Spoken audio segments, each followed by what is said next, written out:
ऋषिवर देव दयानंद हमें वैदिक सिद्धांत के माध्यम से यही कहना चाह रहे थे। सत्य क्या है उस समय भी लोग जानते थे, और बोलो सत्य क्या है इस समय भी लोग जानते हैं। बस अंतर इतना ही है कि सत्य को जान करके मानने वालों की संख्या तब भी कम थी, और सत्य को जान करके मानने वालों की संख्या में बोलो अभी भी कमी दिखाई देती है। वास्तव में आपने देखा होगा, लोग कहते हैं कि जब अंग्रेज भारत में आए तब हमने बोलना सीखा, हमने खाना सीखा, हमने सभ्यता सीखी, उठना बैठना, कपड़े पहनना, यानी कि सब कुछ हमें बाद में आया। उससे पहले हमें कुछ भी आता जाता नहीं था। ऋषिवर देव दयानंद ने इस भारत की गौरव गरिमा के माध्यम से वास्तव में जो आज की युवा पीढ़ी है उसके लिए मैं ये बात रख देती हूं कि यदि आप भारत के गौरव को, भारत के अतीत को देखना चाहेंगे तो आपको पता चलेगा कि अंग्रेजों से भारत के लोगों ने नहीं सीखा, अपितु भारत से अंग्रेजों ने यहां से सीख करके फिर अपने यहां पर उन चीजों का निर्माण किया है। और आप देख सकते हैं कैसा गौरवशाली था मेरा देश। एक घटना मैं आपके बीच में रख रही हूं। कहते एक धोती कुर्ता पहन करके एक व्यक्ति ट्रेन में चढ़ा, एसी कोच में बैठा था, और उस समय एसी कोच जो होते थे केवल अंग्रेजों के लिए होते थे, भारतीयों के लिए कोई सुख सुविधा अंग्रेजों के शासन काल में बोलो नहीं होती थी। अब उस सारे डिब्बे में, एसी कोच में सारे के सारे अंग्रेज बैठे हुए थे। एक भारत का व्यक्ति बैठा है जो धोती पहन रखी है, कुर्ता पहन रखा है, सिर पर एक पगड़ी भी रखे हुए हैं। अब उसको देख करके ये अंग्रेज उसको गालियां देते हैं, गंवार कहते हैं, जाहिल कहते हैं, इसको किसने बिठा दिया, ये हमारे स्तर का नहीं, हमारे लेवल का नहीं है। और कोसने लगे किसको, जहां टिकट लिया था वहां पर भी, क्या उन्होंने नाम नहीं पढ़ा, इसकी औकात नहीं है हमारे साथ सफर करने की। परंतु उस व्यक्ति ने ना क्रोध किया, ना जवाब दिया, शांति के साथ गंभीर मुद्रा में वो बैठा रहा। अब ऐसे सब मिलकर के सारे अंग्रेज, जाहिल, गंवार, अनपढ़ और पता नहीं क्या क्या उसको कह रहे थे। बात को ध्यान से सुन। कुछ दूरी पर जब ट्रेन चली तो इस व्यक्ति ने खड़े होकर के, चल रही थी ट्रेन, ये व्यक्ति खड़ा हो गया और खड़ा होकर के चिल्ला करके कहता ट्रेन को रोको। अब ये तो पहले से ही इससे चिढ़े हुए थे, क्रोध में भर करके बोले क्या करना चाहते हो, कुछ जानते हो, धोती कुर्ते से अलग कुछ पता है, ना पहनने की अकल है, ना बैठने की अकल है, किस गंवार को यहां बिठा दिया।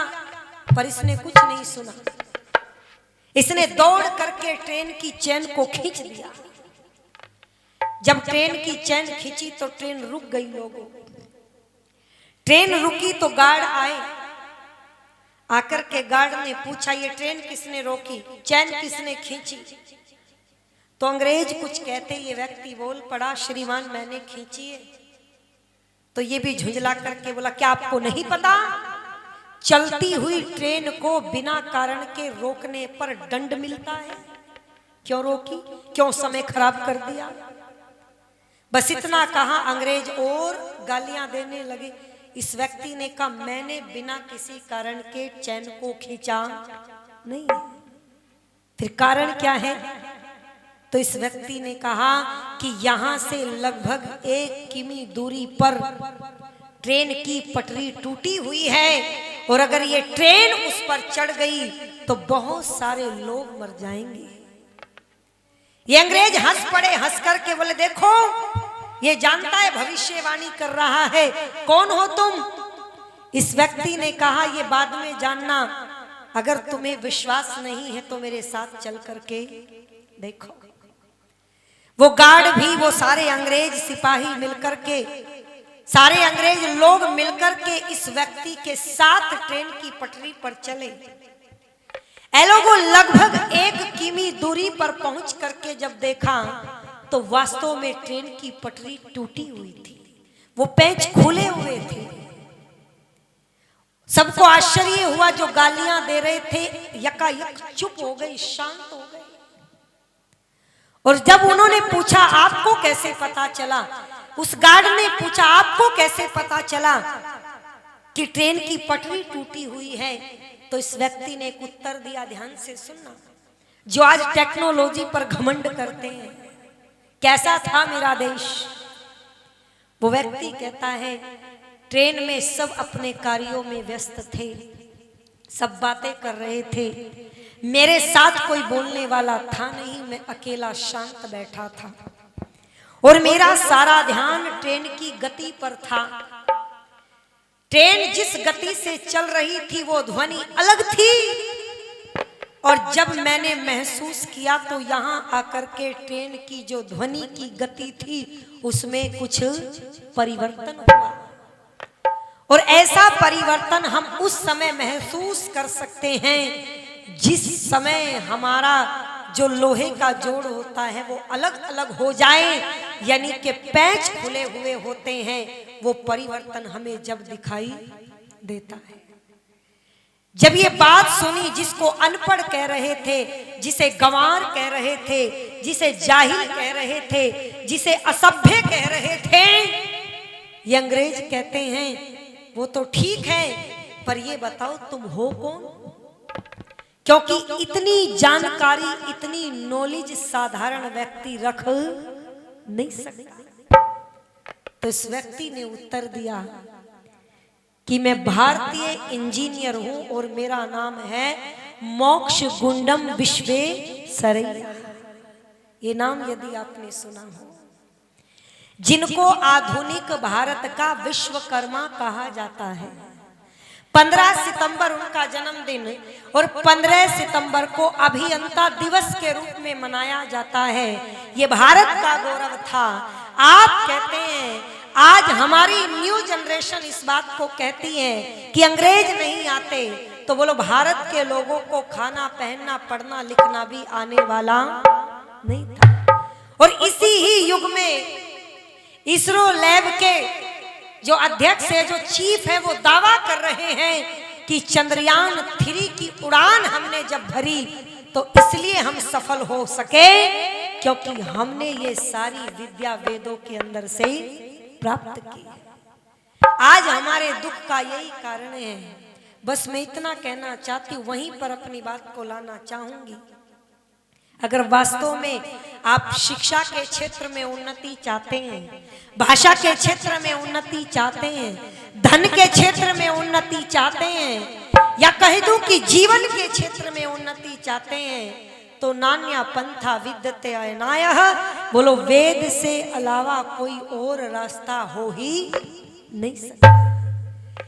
और जितनी भी खोज है, जितने भी प्रबुद्ध व्यक्ति यहाँ पर हैं, उनके मूल में कहीं ना कहीं वेद है। और यही पीड़ा थी ऋषिवर देव दयानंद के हृदय में। भारत में संतों की कमी नहीं रही, भारत में संतों की कमी नहीं थी, पर जितने भी संत थे, जैसे आज भी बहुत सारे कथावाचक भी हैं, बहुत सारे मोटिवेशनल स्पीकर भी हैं, बहुत सारे समाज सुधारक भी हैं, पर आर्य समाज के और अन्य लोगों के अंदर यही अंतर है कि वो आज केवल आज भी स्वार्थ में कार्य करते हैं, और यहाँ से कार्य करने वाला व्यक्ति बोलो राष्ट्र और धर्म को सर्वोपरि रखता है, अन्य स्वार्थ उसके पीछे चलते हैं। यही ऋषिवर देव दयानंद का सपना था। 150वीं वर्षगांठ हम मना रहे हैं आर्य समाज की स्थापना की। 1875 और 1874 में ऋषि ने सत्याग्रह प्रकाश को लिखा था। निवेदन कर दूं 150 ही लगभग हम सत्याग्रह प्रकाश की वर्षगांठ मना रहे हैं। 200वीं जन्म जयंती ऋषिवर के हम मना रहे हैं। यानी कि इतना सब कुछ हम देख रहे हैं, परंतु मैं ये भी देख रही हूं कि इन सब के बाद हमारे जीवन में परिवर्तन कितना है, बोलो ये भी हमें चिंतन और मनन करने की आवश्यकता है। क्या वास्तव में वेद की शिक्षा के अनुसार, वेद की विद्या के अनुसार हम अपने जीवन को यापन कर रहे हैं? बस अपने को देखना है, दूसरे को छोड़ दो। पड़ोसी क्या कर रहा है इस बात को छोड़ो, आप स्वयं को देखो। क्या जब हम विवाह करते हैं तो वेद को सर्वोपरि रखते हैं?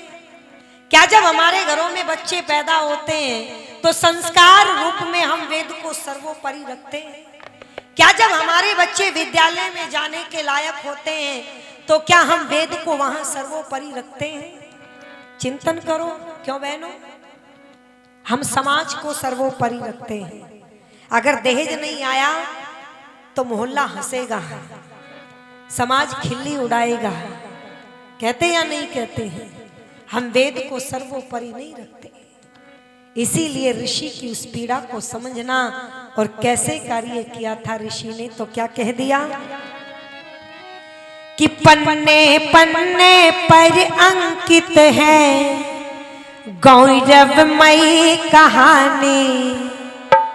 ओ पन्ने पन्ने पर अंकित है गौरवमयी कहानी। दुनिया वालों भूल न जाना ऋषि की अमर कहानी। ओ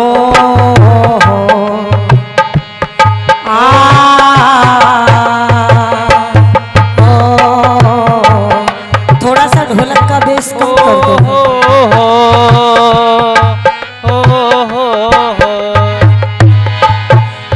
पन्ने पन्ने पर अंकित है गौरवमयी कहानी।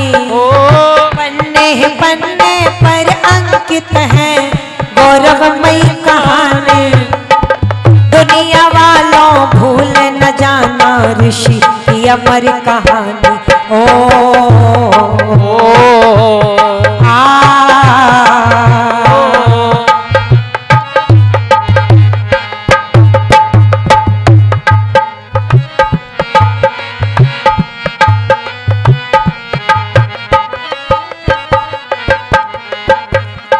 वेद का सार सत्यार्थ प्रकाश दिया, और सत्यार्थ प्रकाश से कौन मिले तो सुनो। आजादी के परवाने ने अपने भी चेहरे देखो साफ नजर आ जाएंगे। आजादी के परवानों में अपने भी चेहरे देखो साफ नजर आ जाएंगे। अगर मूल में झांकोगे दुनिया वालों, झलक दयानंद की भी आ जाएंगे। अरे झलक दयानंद की भी उसमें पाएंगे। फांसी के फंदे चूमे थे, हंस हंस करके झूमे थे। फांसी के फंदे चूमे थे, हंस हंस करके झूमे थे। वैदिक पथ से पाई शहीदों ने शक्ति लासानी।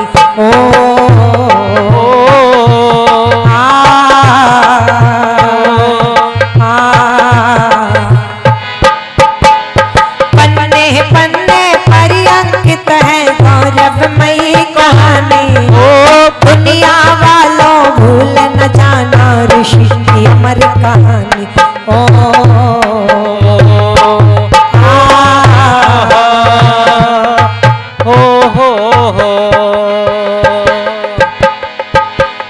ऋषि दयानंद ना होते तो आर्य समाज नहीं होता, सत्यार्थ प्रकाश नहीं होता। और सत्यार्थ प्रकाश आर्य समाज नहीं होता तो बोलो ये देश कभी आजाद नहीं होता।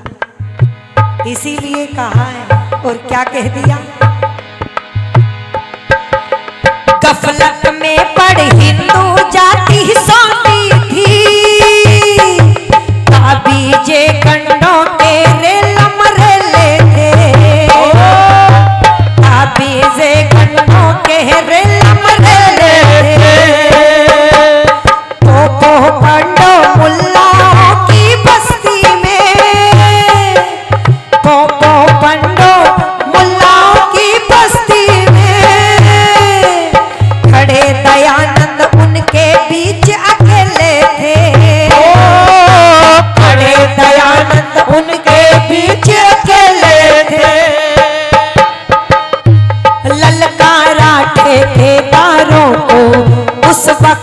पहरेदारों को, ललकारा ठेकेदारों को, उस वक्त के पहरेदारों को।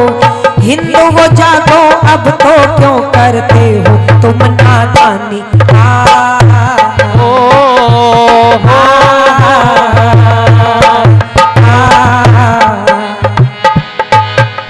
पन्ने पन्ने पर अंकित है गौरवमयी कहानी।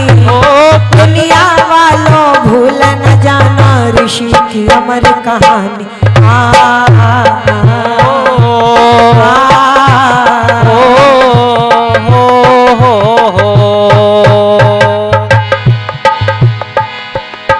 जहाँ देश की आजादी में अहम भूमिका थी, वहीं पाखंडों से लिप्त मेरी जाति को बचाया।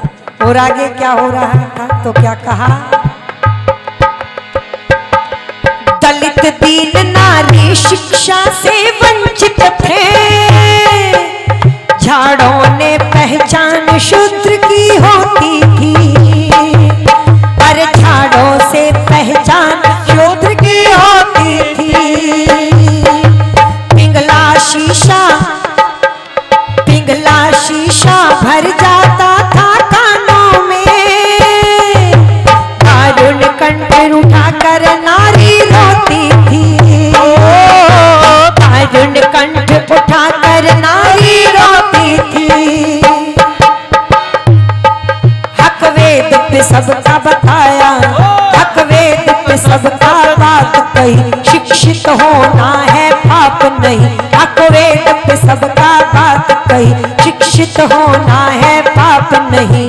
चारों वर्ण काम पर निर्भर, तज दो रीत पुरानी।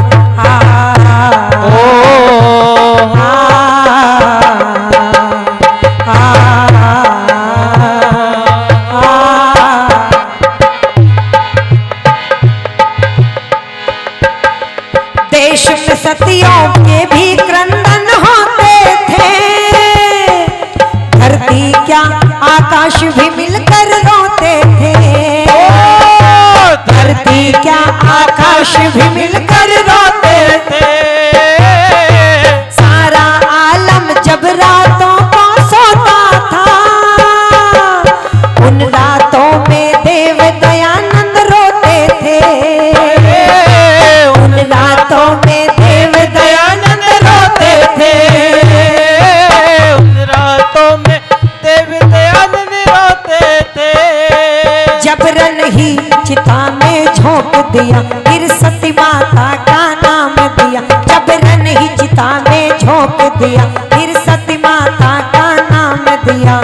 धर्म नाम पर पाप कृतम रूढ़ी होती बेईमानी।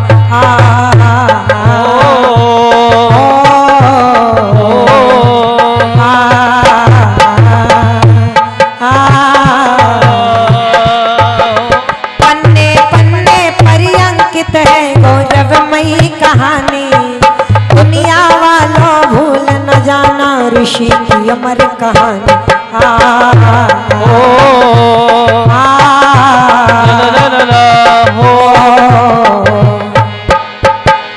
पन्ने पन्ने पर अंकित है गौरवमयी कहानी। पन्ने पन्ने पर अंकित है गौरवमयी कहानी। दुनिया वालों भूल न जाना ऋषि की अमर कहानी।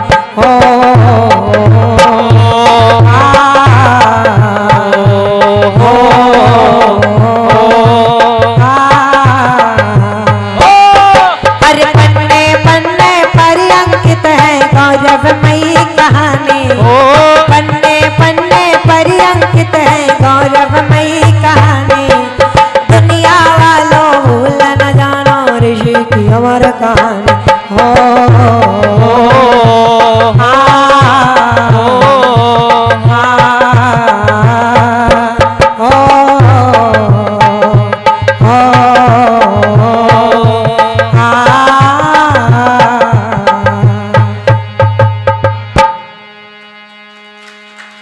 बोले ऋषिवर देव दयानंद महाराज की। पन्ने पन्ने पर अंकित है ऋषि की गौरवमयी कहानी। और दुनिया वालों भूल न जाना ऋषि की अमर कहानी। याद रखना जो ऋषि के मंतव्य थे, जो स्वप्न थे, उन स्वप्न को पूरा करने का बोलो संकल्प हमें उठाना है। 100 से अधिक देशों में देखा जाने वाला, सर्वाधिक लोकप्रिय और सबसे अधिक फॉलोअर्स के साथ पूरी दुनिया में आर्य समाज के विचारों का प्रचार करने वाला एकमात्र चैनल वैदिक प्रचार।